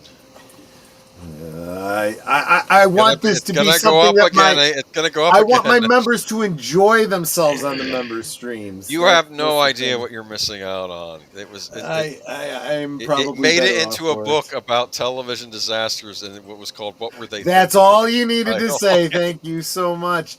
And of course, Tuesday, fans of Twin Peaks, live from Sparkwood and 21, we will be watching some more short films by David Lynch. From Dynamic 01, at least the first half of that. Oh, cool. We got to break it up because it would run well over 2 hours otherwise. So Deleted Scenes and Affiliates, Tuesday night at 7:30 Central, 8:30 Eastern, followed by the episode of Blake 7 we should have seen last week, which was Assassins from Season 4. followed by Thursday. Netter, what are we doing on Netter's Network on Thursday? On Thursday, I have a very special spooky guest. I am the 13th child. Well, he will be telling us about the short story that he wrote. Another stream that we're attempting again because of technical difficulties the first time around. So well, that time it wasn't us. It was on his end. It doesn't matter. It's still the internet hates streamers, and that's what we got to deal with. But I have had my own technical difficulties. I mean, last week, or this past Thursday, I was having trouble with my internet. So yeah, technical difficulties happen. I think there's like a full moon or something out there, and that's what's been doing it. I think it's a Tesla moon or something like that. What's the movie? I thought I had mentioned it. It's F1 from earlier this summer. I haven't seen it yet, so this will be an opportunity for me to. And I think Deleted Scene said he hadn't seen it either. I thought he had done a review on it, but maybe not. It doesn't sound familiar, but. No, I heard some good things. It's Brad Pitt driving a car real fast, I guess. Okay, I definitely wouldn't have seen it because I'm not a big Brad Pitt fan. That's fine, but no. What were you saying, Boomer? It's like Days of Thunder, but new. Yeah, exactly. You need to watch Days of Thunder, actually. Okay. And then Friday, still trying to confirm with a guest for Friday. Otherwise, we'll you know how it goes. We'll be talking about something, and I'll be drinking. We'll and find something fun to laugh. talk about, but exactly. we'll play it by ear this week. And what about? Did we already mention what's going to be on Netter's channel? Yes, we did. Okay. Yeah. What about the movie for Saturday? The movie on Saturday will be a film starring Jackie Gleason called Geeky Geeky, yeah. It's a great one. Sounds French. It's wonderful. And as I recall, his role is completely silent, right? Yes, he plays a deaf mute, and he's actually a prison janitor. He's deaf mute, and he's basically people kick him around because they figure he's handicapped, and so they treat him badly. This particular film was actually, Gleason received a story credit and music credit for it, and it was directed by Gene Kelly. Interesting. Yeah. That's a good actor. Yeah, it's like in the film he's going to befriend a prostitute and her daughter, and they become friends, and I guess they teach him things and he teaches them things. Cool. There you go. Alrighty. And that's going to be it for the week, but be sure to check out Liquid Lunch. If you Troy had already mentioned it, but yep. What's going to be tomorrow's idea again? I'm sorry, say again? Were you going to talk about anything on tomorrow for Liquid Lunch? I think I'm going to hold off on deciding until last minute. I think I know what There'll be news breaking probably in the morning about some new disaster. You could probably That's probably a good point, too. Something to think about. But all right, cool. Everybody, you guys take care. Let me know what you think of the update of the outro. And any last words? I don't want to close out your show for you here. No, I'm going to close it out. Y'all have a good week. And thank you, Booker, for stopping by. And tune in next time, and we'll have some more news going on. I'm going to see what's going on with that Alyssa Milano Jimmy Kimmel situation. So, geez. Next week. Alrighty. Catch you later. Bye-bye. Take care. Bye-bye.